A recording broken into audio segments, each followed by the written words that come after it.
इस स्ट्रीम में आपका स्वागत है। आई होप कैसे आप लोग, आशा करते हैं कि आप लोग बहुत ही अच्छे होंगे और बहुत ही बेटर ढंग से होंगे, ठीक ना। तो चलिए, जैसे कि हम लोग पिछले वीडियो में पढ़े हुए थे कि श्वसन दर क्या है, श्वसन दर से क्या आप क्या समझते हैं। तो श्वसन दर के बारे में हम पिछले वीडियो में पढ़े हुए थे। जैसे कि श्वसन दर हम लोग अच्छी तरह से देखे हुए थे कि श्वसन दर जो होता है कि जब हम 1 मिनट में श्वसन दर कितने होते हैं, तो 1 मिनट में सामान्यतः श्वसन दर जो होते हैं वह मुख्य रूप से 25 बार होता है। वह मुख्य रूप से कितनी बार होता है? 25 से 30 बार होता है।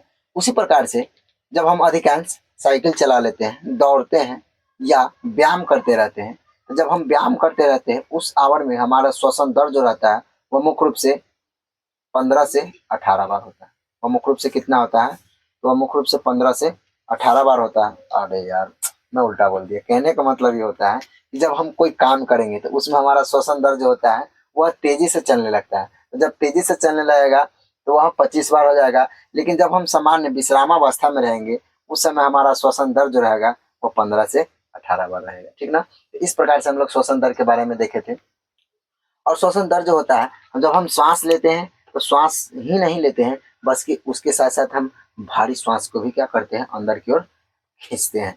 इस प्रकार से हम लोग श्वसन दर के बारे में देखे हुए थे। हम लोग को आज देखना है कि हम लोग श्वसन कैसे करते हैं, हम लोग श्वास कैसे लेते हैं। तो सभी आदमी जानते हैं, आप लोग भी जानते हैं, हम लोग भी जानते हैं कि श्वास जो होते हैं हम अपने मुख एवं नसिका के द्वारा यानी कि नाक के द्वारा हम अपने अंदर ले जाते हैं, ठीक ना। तो चलिए इसी पर हम लोग चर्चा करते हैं।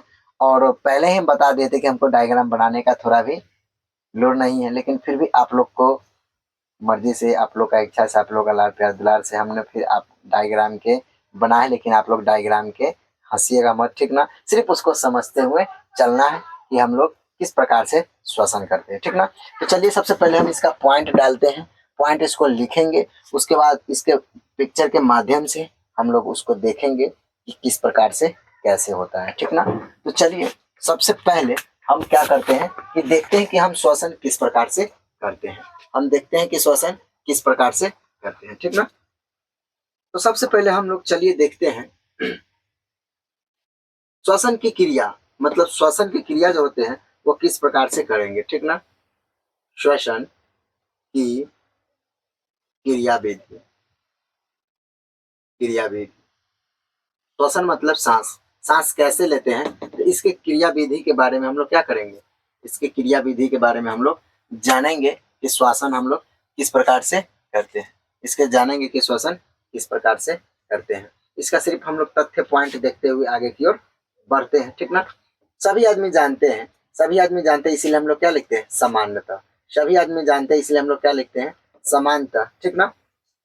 समानतः हम अपने समानतः हम अपने नथुनों या अर्थात नथुनी, नथुनी मतलब क्या करते हैं? जिसको हम लोग नासा द्वार बोलते हैं, जिसको हम लोग क्या बोलते हैं? नासा द्वार, ठीक है। नासा द्वार से, नासा द्वार से वायु को, नासा द्वार से क्या करते हैं? वायु को अंदर, वायु को क्या करते हैं? तो अंदर, ठीक ना। अंदर क्या करते हैं? लेते हैं, अंदर लेते हैं, ठीक है। उसके बाद क्या करते हैं? जब जब वायु को अंदर क्या कर लेंगे? अंदर ले लेंगे। जब वायु को अंतः श्वसन, अंतः श्वसन, अंतः श्वसन द्वारा द्वारा अंदर लेते हैं। अंतः श्वसन द्वारा क्या करते हैं? अंदर लेते हैं। तो हमारे तो हमारे नासाद्वार, तो हमारे नासाद्वार, हमारे नासाद्वार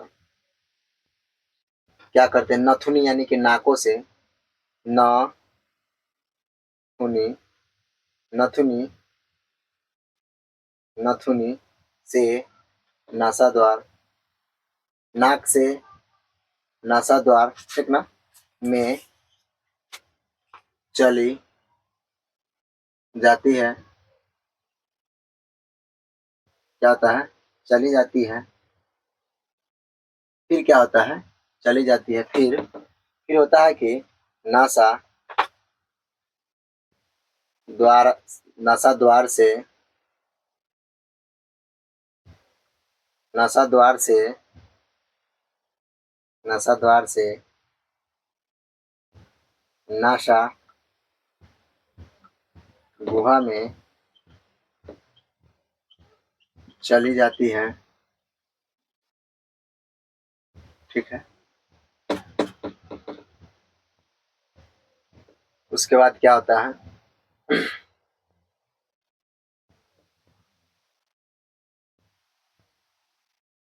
नासा गुहा से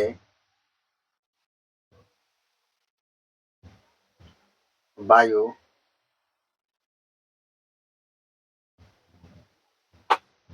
श्वास नली श्वास नली से होकर हमारे फेफड़ों में, फेफड़ों को हम क्या बोलते हैं, फुफ्फुस। जैसे कि हम लोग आगे पढ़ेंगे, फुफ्फुस धमनी, फुफ्फुस शिरा, इसके बारे में हम लोग क्या करते हैं, अच्छी तरह से देखेंगे। फुफ्फुस में अर्थात फेफड़े में जाती है। फुफ्फुस अर्थात क्या करते हैं, तो फेफड़े में जाती है। ठीक है। क्या करेगा, फेफड़े में जाएगा, जाती है। फेफड़े से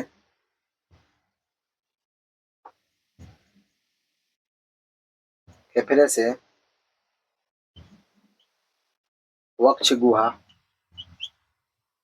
फेफड़े से वक्ष गुहा में फेफड़े से वक्ष गुहा में स्थित फेफड़े से वक्ष गुहा में क्या स्थित होते हैं,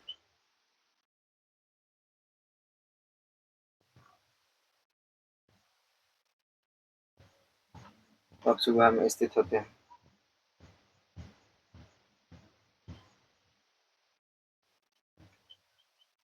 वक्ष गुहा पार्श्वर्ष में पसलिया से पसलिया से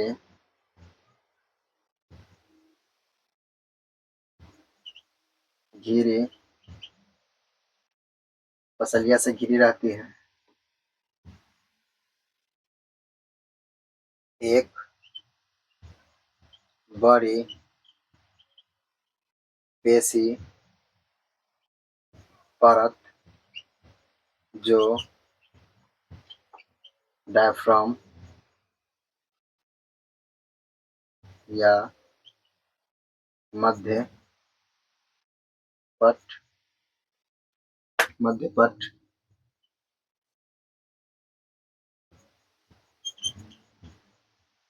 कहलाती है। यह जो होता है कहलाती है वक्ष गुहा को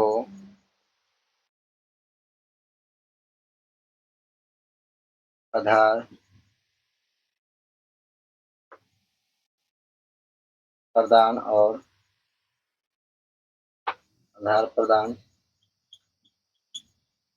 करती है।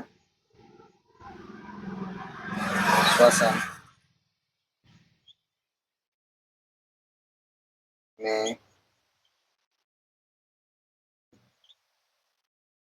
डायफ्राम और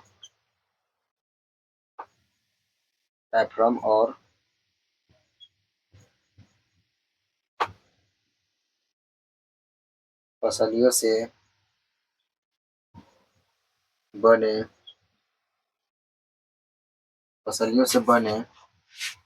पिंजरे की गति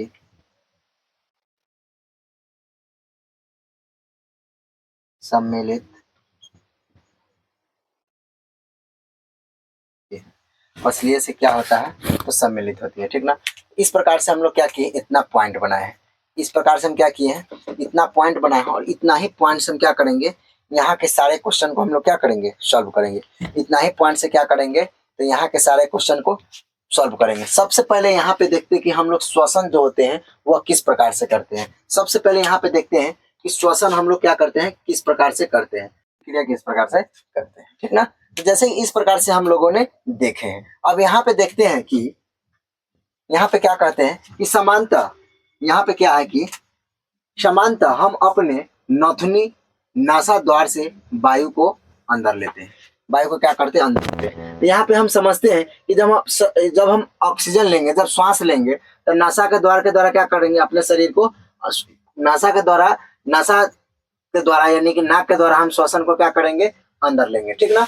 जब वायु को अंतः श्वसन, जब वायु को क्या कहते हैं, अंतः श्वसन का मतलब होता है, अंतः श्वसन का मतलब होता है कि जिसमें ऑक्सीजन का समृद्ध हमारे शरीर के अंदर जाता है, उसको हम अंतः श्वसन बोलते हैं। और बाह्य श्वसन का मतलब होता है जिसमें कार्बन डाइऑक्साइड बाहर की ओर रिलीज होता है, उसके हम लोग बाह्य श्वसन कहते हैं, ठीक, उच्च श्वसन कहते हैं। तो अंतः श्वसन जिसमें ऑक्सीजन की मात्रा, हम ऑक्सीजन को अंदर लेते हैं, तो हमारे शरीर में नथुनी से नासा द्वार तक, ठीक ना, नथुनी है नासा द्वार से हम लोग क्या कहते हैं, जब श्वसन लेंगे तो नथुनी से जब श्वसन लेंगे तो कहाँ पे जाएगा, नासा गुहा में जाएगा। कहाँ पे जाएगा, नासा गुहा में जाएगा, ठीक ना। अब इस नासा गुहा में क्या करते हैं, नथुनी से नासा द्वार में चली जाती है। नथुनी से जब हम नाक से श्वास लेंगे तो कहाँ पे जाएगा, नासा गुहा में जाएगा, ठीक ना। नासा गुहा के बाद क्या करते हैं, नासा द्वार से नासा गुहा में प्रवेश करता है। जब नासा गुहा से कहाँ में प्रवेश करेगा, नासा द्वार में प्रवेश करेगा, ठीक ना। अब इसी प्रकार से यहाँ पे ये जो पॉइंट जो बनाया गया है, यहाँ पे इस तरह से है, तो इस पॉइंट को हम लोग क्या बोलते हैं, ग्रसनली बोलते हैं। यहाँ इस वाला पॉइंट को क्या बोलते हैं, तो इसको हम लोग क्या कहते हैं, ग्रसनली के नाम से जानते हैं। और ठीक इसी को हल्का सा ऊपर इसी के आसपास में लगभग क्या रहता है, नसा गुहा पाया जाता है, ठीक ना। तो नसा गुहा में अंदर चली जाती है, और नसा द्वार से नसा गुहा में चली जाती है, ठीक ना। नसा द्वार से कहाँ पे चला जाता है, नसा गुहा में जाता है। नसा गुहा से वायु श्वसन नली से होकर हमारे फेफड़े में जाती है। अब जब नासा गुहा से क्या करते हैं, इस नासा गुहा से जब क्या होता है, श्वसन नली के द्वारा, कौन सा नली के द्वारा, ये जो है कौन सा नली है, ये जो दिखाई दे रहा है, इसको हम लोग क्या बोलते हैं, इसको हम लोग श्वसन नली बोलते हैं, श्वसन नली बोलते हैं। तो श्वसन नली के द्वारा कहाँ पे जाएगा, इस श्वसन नली के द्वारा डायरेक्ट कहाँ पे जाएगा, तो इस फेफड़े में जाएगा। इसको क्या बोलते हैं, तो ये फेफड़े बोलते हैं। इसको क्या बोलते हैं, ये डायरेक्ट इस फेफड़े में जाएगा, ठीक ना। डायरेक्ट कहाँ पे जा रहा है, फेफड़े में जाता है। फेफड़े को हम लोग फुसफुस सिराय अर्थात फुसफुस धामनी के भी नाम से जानते हैं। फेफड़े सिराय के क्या बोलते हैं, तो फेफड़े सिराय को हम लोग फुसफुस धामनी एवं फुसफुस सिराय के भी नाम से जानते हैं। और फुसफुस सिराय फुसफुस धामनी जो होते हैं, वो हमारे रक्त को, हमारे ब्लड को क्या करते हैं, शुद्ध और अशुद्ध के रूप में उसको कार्य करते थे। ये हम लोग फिर नेक्स्ट वाला वीडियो में पढ़ेंगे, ठीक ना। उसके बाद क्या कहते हैं, फुसफुस में जाती है, फेफड़े से वक्ष गुहा में स्थित, फेफड़े से क्या होता है, वक्ष गुहा में स्थित, ठीक ना। वक्ष गुहा में स्थित, वक्ष गुहा में पास पसलियों से घिरी रहती है। अब यह फेफड़े से स्थित जो रहता है, यह क्या करता है, यह एक प्रकार से पास झिल्ली है। यह एक प्रकार के क्या है, यह एक प्रकार के मुख्य रूप से कौन सा झिल्ली है, तो यह जो है मुख्य रूप से पासपर्स जो है पसलिया। पासपर्स क्या है, पासपर्स पसलिया क्या है, पासपर्स यह क्या है, पसलिया है। और यह पसलिया जो होते हैं, यह पसलिया क्या है, यह एक प्रकार के झिल्ली से घिरी रहती है। यह पसलिया से क्या रहता है, एक प्रकार से यह झिल्ली से क्या है, इस प्रकार से यह घिरा हुआ है। और इसकी संख्या कितनी होती है, इसकी संख्या के बारे में भी हम चर्चा करेंगे। वक्ष गुहा में पासपर्स पसलिया से यह घिरी रहती है, ठीक ना। यह एक बड़ी पेशीय परत होती है, ये जो होते हैं, यह बड़ी एक पेशीय परत होती है। और इसी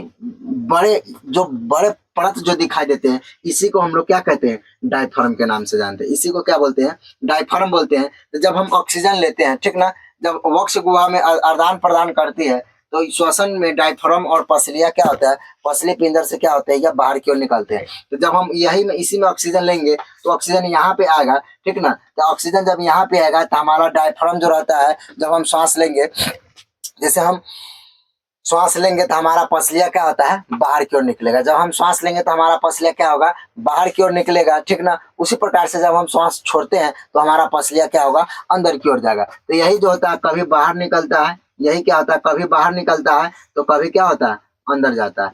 यहाँ से क्वेश्चन आपको बहुत बहुत सारा क्वेश्चन देखने को मिलता है। और हमारे यह पसलियाँ जो होते हैं, ये हमारे पसलियाँ जो होते हैं, इसकी संख्या कितनी होती है, 12। इसकी संख्या का कितना होते हैं, तब 12 जोड़े होते हैं। कितना होता है, 12 जोड़ा होता है। अर्थात इसकी संख्या की बात करेगा, इसकी संख्या कितनी होती है, इसकी संख्या जो होती है मुख्य रूप से 24 होती है। इसकी संख्या कितनी होती है, 24 होती है। और यहाँ पे एक रीढ़ की हड्डी, कहने का मतलब है हमारा फेफड़ा में कितनी हड्डियां पाई जाती है, तो हमारा फेफड़ा में जो होता है वो 12 हड्डियां पाई जाती है। और जोड़े का बात करता है तो 12 दूनी 24 पाया जाता है। जोड़े की बात करेगा तो कितना होगा, 12 दूनी 24 पाया जाता है। लेकिन क्वेश्चन में पूछता है कि हमारे पसलिया में कितने हड्डियां पाई जाती है, तो कितनी हड्डियां पाई जाती है, तो हमारा पसलिया में जो होता है वो मुख्य रूप से 24 हड्डियां पाई जाती है। प्लस में एक जो रहता है या बीच वाला हड्डी रहता है, एक जो रहता है क्या रहता है, बीच वाला हड्डी रहता है। और बीच वाला हड्डी रहता है, अगर टोटल हड्डी का बात किया जाए तो इस पसलिया में कितना रहता है, टोटल 25 रहता है। और यहाँ से आप लोग का क्वेश्चन ऑब्जेक्टिव में बहुत भर भर के देखने को मिलता है, ठीक ना। तो इस प्रकार से हम लोग देखे हैं कि जब हम श्वसन करते हैं तो श्वसन लेने के बाद सबसे पहले कहाँ पे जाएगा, जब मुंह से कहाँ पे जाएगा, नासिका में जाएगा। नासिका नासिका अर्थात नासा द्वार में जाता है। नाक से श्वसन लेंगे तो नासिका द्वार में जाता है। और यह यहाँ पे यह ग्रस यानी कि यह ग्रस नली एवं क्या बोलते हैं, नासा द्वार। यहाँ पे एक प्रकार के जैसे यहाँ जो होते हैं, इसी प्रकार से यहाँ पे एक प्रकार से क्या होता है, भी जैसे संरचना दिख यहाँ पे रहता है। कहाँ पे, यहाँ पे इस यहाँ पे रहता है, भी जैसे संरचना रहता है। अर्थात जब यहाँ से ऑक्सीजन जाएगा फिर भी यह इस छिद्र के द्वारा यहाँ पे जाएगा। और मुंह में है जो मुख के द्वारा जब भी हम श्वसन करेंगे तो इसके द्वारा भी क्या जाता है, वह क्या होता है, श्वसन नली में ही जाता है। तो उसका आकार क्या रहता है, भी का आकार के रहता है। कभी कभी जब हम खाना खाते रहते हैं तो जिसके कारण से हम छींक मारते हैं तो नाक के द्वारा भी क्या होता है, नाक के द्वारा क्या करता है, वह चावल बाहर निकल जाता है। इसलिए कि ताकि वहां पे जो रहता है उसका आकार का किस तरह रहता है, भी का आकार की तरह रहता है। अर्थात इस प्रकार से, क्योंकि यहाँ पे श्वसन नसा द्वार का रास्ता है और यहाँ से मुख गुहा का रास्ता है। और जब यही मुख गुहा और नसा द्वार क्या बोलते हैं, नासा द्वार के रास्ता जो रहता है, उसी के आसपास के जगह को हम लोग नासा गुहा के नाम से जानते हैं। जब उसी नासा गुहा में जब प्रवेश करते हैं तो प्रवेश करने के बाद कहाँ पे जाता है, श्वसन नली में जाता है। कहाँ पे जाता है, इस वाला भाग को हम लोग श्वसन नली बोलते हैं। इस वाला भाग को क्या बोलते हैं, इस वाला भाग को हम लोग श्वसन नली के नाम से जानते हैं, ठीक ना। और श्वसन नली जो रहता है, और इस प्रकार से यहाँ पे जो दिखाई दे रहा है इसको हम लोग टेटुआ भी मान के चलते हैं। यहाँ पे जो ये निकलता है, ठीक ना, इसको हम लोग गांव देहात के भाषा में, बायोलॉजिकल भाषा में इसको हम टेटुआ के भी नाम से जानते हैं। जो कभी कभी झगड़ा जवाल होता है ना, कहता है इसको टेटुआ दबा के मार दो, क्या करो, इसको टेटुआ दबा के, यानी कंठ, यानी कि इसको क्या बोलते हैं, एक प्रकार से इसको हम कंठ के भी नाम से जानते हैं, ठीक ना। तो इस प्रकार से क्या होता है, अब श्वसन नली से हम लोग कहाँ पे डायरेक्ट इसका श्वसन करेगा, वक्ष गुहा, और वक्ष गुहा से फेफड़े में जाएगा। फेफड़े के बाद वक्ष गुहा, और वक्ष गुहा से फिर क्या करते हैं हम उसी प्रकार से, यानी कि क्या करेगा, डायफ्राम में जाएगा। कहाँ पे जाएगा, तो डायफ्राम में जाएगा। इस प्रकार से नसा द्वार से नसा में चली जाती है। नसा गुहा से वायु को श्वसन नली से होकर हमारे फेफड़े में पहुंचाता है। वायु से शरीर से होकर कहाँ पे पहुंचाता है, तो हमारे फेफड़े में पहुंचाता है। और फेफड़े से वक्ष गुहा में स्थित वक्ष गुहा पास पसलिया से घिरी रहती है और यह एक बड़ी पेशिया होती है। इस प्रकार से यह एक बड़ी पेशिया होता है। इसी पेशिया को हम लोग क्या कहते हैं, इसी पेशिया को हम लोग डायफ्राम या मध्यपट बोलते हैं। मध्यपट इसको बोलते हैं, ठीक ना। इसको हम क्या बोलते हैं, मध्यपट बोलते हैं। वक्ष गुहा में वक्ष गुहा के आदान प्रदान करती है। यह वक्ष गुहा का क्या करता है, तो आदान प्रदान करता है। श्वसन में डायफ्राम और पसलियों से बने पिंजर की गति सम्मिलित होती है। और यहाँ पे डायफ्राम एवं क्या बोलते हैं, फेफड़ा का पसली पिंजर जो रहता है ये एक दूसरे से क्या रहता है, सम्मिलित रहता है, यानी कि जुड़े हुए रहता है। सम्मिलित के मतलब क्या होता है, तो यह एक दूसरे से जुड़े हुए रहता है, ठीक ना। तो इस प्रकार से हम लोगों ने डायग्राम के माध्यम से देखे हैं कि हम लोग श्वसन किस प्रकार से लेते हैं, हम लोग श्वसन कैसे करते हैं, श्वसन हम लोग कैसे लेते हैं। तो श्वसन के बारे में हम लोग देख लिए और श्वसन के बारे में अच्छी तरह से समझ लिए कि हम लोग श्वसन किस प्रकार से लेते हैं। अब हम लोग नेक्स्ट वीडियो में पढ़ेंगे, जब श्वसन हम अंदर लेते हैं तो हमारा पसलिया जो होता है वह बाहर की ओर जाता है, अंदर की ओर जाता है। हमारा जो जिसको या पेट बोलते हैं, वह पेट बाहर की ओर निकलता है कि वह अंदर की ओर निकलता है, हमारा डायफ्राम बाहर जाता है कि अंदर जाता है, ये हम लोग क्या करते हैं नेक्स्ट वीडियो में पढ़ेंगे। और इसके साथ साथ फिर हम लोग देखेंगे कि क्या श्वसन जब हम करते हैं तो उसमें किस प्रकार से श्वास एवं श्वास की क्रिया होता है, ठीक ना। इस प्रकार से उसका हम मापन करके भी देखेंगे। और फिर इसके आगे का जब हम टॉपिक देखेंगे उसमें देखेंगे कि कौन सा जीव किसके द्वारा श्वसन लेता है। जैसे कि सांप जो होता है वह स्किन के द्वारा श्वसन करता है, उसी प्रकार से मछली जो होता है वह गिल्स के द्वारा श्वसन करता है, उसी प्रकार से मेढक जो होता है वह तीनों के द्वारा श्वसन करता है। यानी कि वह स्किन के द्वारा भी करेगा, वह फेफड़े के द्वारा भी करेगा, एवं वह क्या करता है वह बाह्य निषेचन के द्वारा भी श्वसन करता है, ठीक ना। तो इस प्रकार से हम लोग को बारीकी बारीकी से और नेक्स्ट बाय नेक्स्ट टॉपिक लेके आएंगे और उसमें आप लोग को बारीकी बारीकी से समझाएंगे, ठीक ना। तो चलिए अब हम लोग फिर मिलते हैं नेक्स्ट वीडियो में। कैसा लगा आप लोग का वीडियो? अगर अच्छा लगा तो लाइक एवं सब्सक्राइब जरूर कीजिएगा और अपने दोस्तों को ज़्यादा से ज़्यादा शेयर कीजिएगा, ठीक ना। ठीक है, तो चलिए अब हम लोग फिर मिलते हैं नेक्स्ट सेशन में। तब तक के लिए बहुत बहुत धन्यवाद। जय हिंद, जय भारत।